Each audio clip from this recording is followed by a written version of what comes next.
Yo, what's up YouTube, Paul Madfish, right, coming at you with another episode from the Something to Consider series. I know you've enjoyed the first 2 episodes, so here goes number 3. Something to consider when buying fish.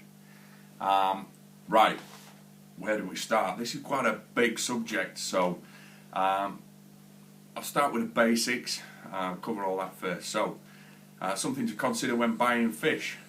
What fish do you actually want? What fish will go together? So we're not obviously going to put crown-tailed beaters in with African cichlids. That's never going to work out. You know, we need to do our research into the background of the fish. What filtration does the fish need? What food does the fish eat? It's no good giving a small fish like a Serpae tetra, for instance, great big African cichlid pellets. It's not going to eat it, so we've got to plan all that sort of stuff. What lighting does the fish need? You know, does the fish need a bright tank? Does it need quite a dappled light tank, you know, somewhere so it can hide? Also, does the fish need plants? Does it need a lot of plants to hide in? Some of the fish like to get in the plants and hide. They breed in the plants. Also, when you're buying your fish, make sure you're buying good quality fish. Inspect the fish, make sure it's got no diseases, no white spot is the most obvious one, the clear or hole in the head disease. You know, keep an eye out for, check all the tanks in the store, make sure all the fish are healthy. Ask questions in the store, make sure that the people that are selling you the fish know what they're talking about, and tell them what you've got in your tank currently, and they will suggest fish that can go in your tank if you haven't done your research beforehand. Don't just walk in and go, I like the colour of that one. A tank's all about getting a happy balance, you know. Obviously you don't want things that are going to eat the fish that you put in there.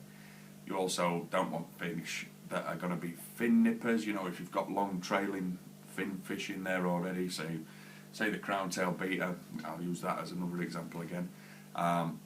If we're going to put that in with barbs, for instance, barbs are renowned for being fin nippers, so I won't put those two together, me personally. People have probably done it, somebody will say, I've done it. Well, congratulations to you, that's great work, but in my opinion, we won't put those two together. So, there's a little something for you to consider. Also, while I'm on the subject, air. Does the fish need air pumped into the tank? You know, a lot of people, this is a big debate, do pump air into the tank. Some people don't pump air into the tank. Me personally, I like to put air into the tank. The crown-tailed beater don't need air because it's a surface breed. It breathes at the surface of the water. So do the gouramis.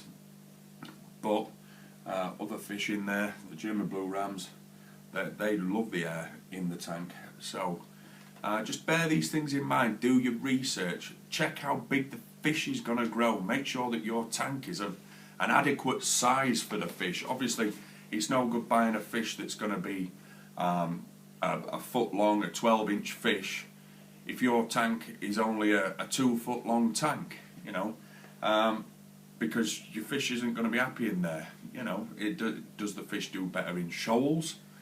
Is it a solitary fish? Lots of things to bear in mind on this subject. I've probably not covered everything. I've tried to give a quick, brief overview. I like to keep my videos short and punchy, to the point. What I want to know from you guys is, what fish do you keep? How do you keep them? And is there any information you can pass on to my subscribers to help?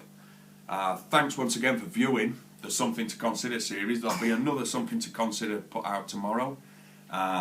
Remember to rate, comment, subscribe, all that funky stuff. Thanks for tuning in. Peace out.